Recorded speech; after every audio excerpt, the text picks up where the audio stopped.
Hello, math humans. We're going to do 2.6b today. We're going to be spending a little bit more time on rational functions. Our objectives are that we are going to determine our slant asymptotes. So I pre-wrote out some information from yesterday. Notice that the vertical asymptotes, remember that they come from the denominator. So you would factor the denominator, and then that would determine what your vertical asymptotes are. Remember that those are equations, and we write that as x is equal to a number. It always has to be recorded as x is equal to, because it is technically a line. All right, so here are our other conditions. So we'll just go back and talk about first. Remember that horizontal asymptotes would be reported as y is equal to a number. There are three different rules for talking about horizontal asymptotes. The first is if the degree is the same in the numerator and denominator, then the horizontal asymptote is the quotient of the leading coefficients. If the degree is higher in the denominator, then your horizontal asymptote is y is equal to 0. And if the degree is higher than the numerator, that's today's discussion. There is no horizontal asymptote, so this is important to note, but there is a slant asymptote, and this is going to be found by long division. So let's just jump right in. I actually only have a couple of examples for us for today, so it's going to be a nice short video. The function is f of x is equal to x squared minus x over x plus 1. So if you'll notice, what I would have done in the beginning is I would have factored this, and this is x minus 1. These two factors will not remove. Therefore, the degree in the numerator is higher than the degree in the denominator, so I'm going to start by doing long division.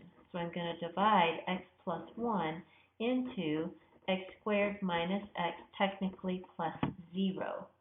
Well, if I do that math, x squared divided by x is x, multiply through x squared, change the sign, and then I bring down the negative x, okay? I forgot to get this x. This is plus x. I was going to say something's not right. Change my signs. There we go. Now I have a negative 2x. Sometimes I have to critique my own math because mistakes happen.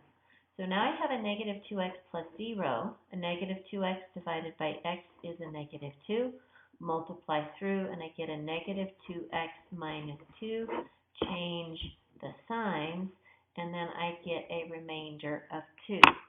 At this point, we're not concerned about the remainder, because this is going to be my slant asymptote.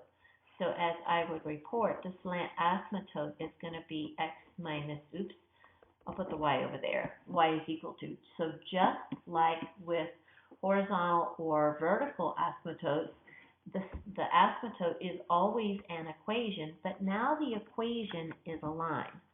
So if we graph this or sketch this by hand, okay, and we could find that I have x is equal to 0 and 1 are going to be my x-intercepts, right?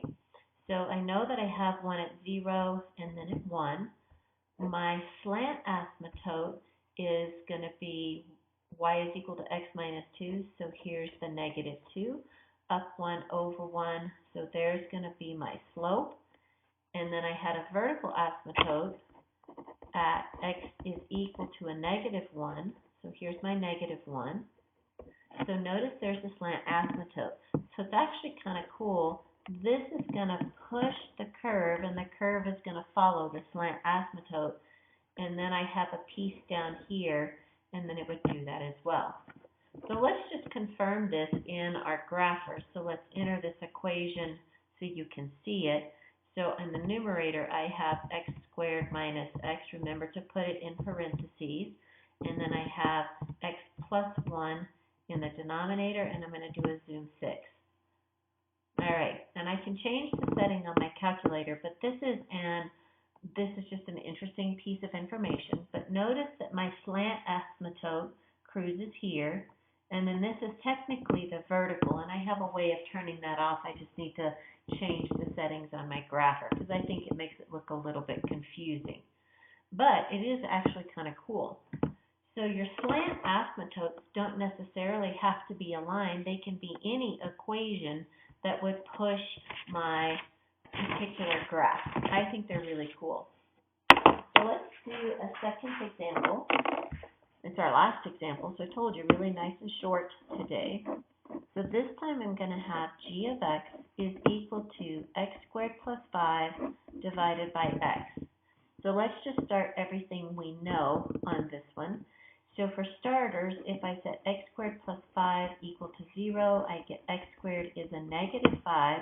So when I solve for x, I would get plus or minus the square root of 5i, which means that there are no x-intercepts because imaginary numbers don't show up on the real number plane. I have a vertical asymptote at x is equal to 0, and then I'm going to have a slant asymptote, which means no horizontal asymptotes, because the degree in the top is 2, the degree in the denominator is 1. So I'm going to start by doing long division into x squared plus 0x plus 5. X goes into x squared x, multiply through x squared, subtract, and I'm going to bring down the 0x.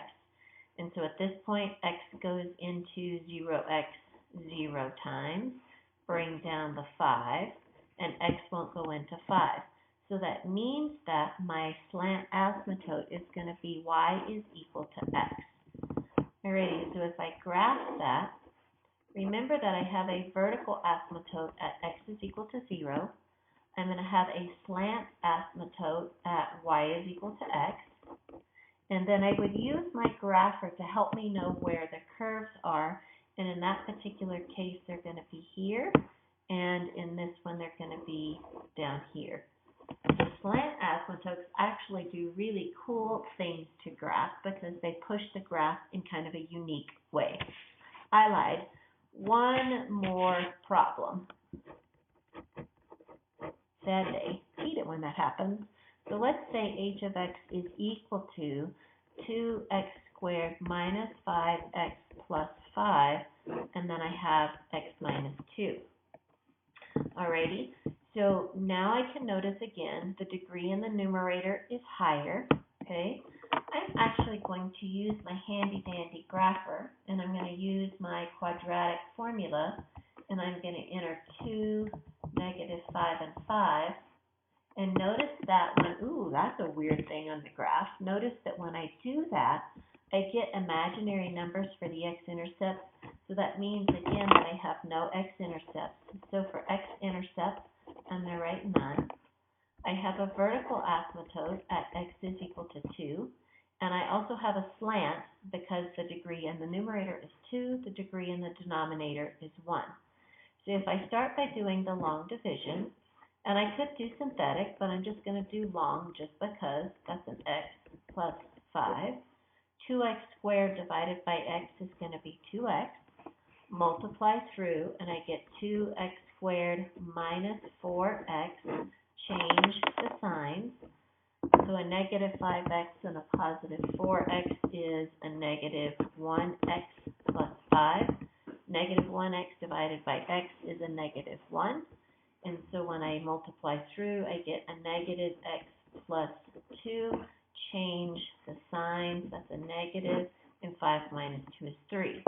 So my slant asymptote, horizontal, is going to be none. The slant asymptote is going to be y is equal to 2x minus 1. So if I sketch that, here's my 2, so that was my vertical. And then I have y is equal to 2x minus 1, so here's the negative 1. And I'm going to go up 2 over 1. So I'm going to sketch this graph. And then again, if I look in my grapher to help me confirm what the curves actually look like, those would be the curves of my graph. So that's it for today. Didn't even hit 10 minutes. See you soon.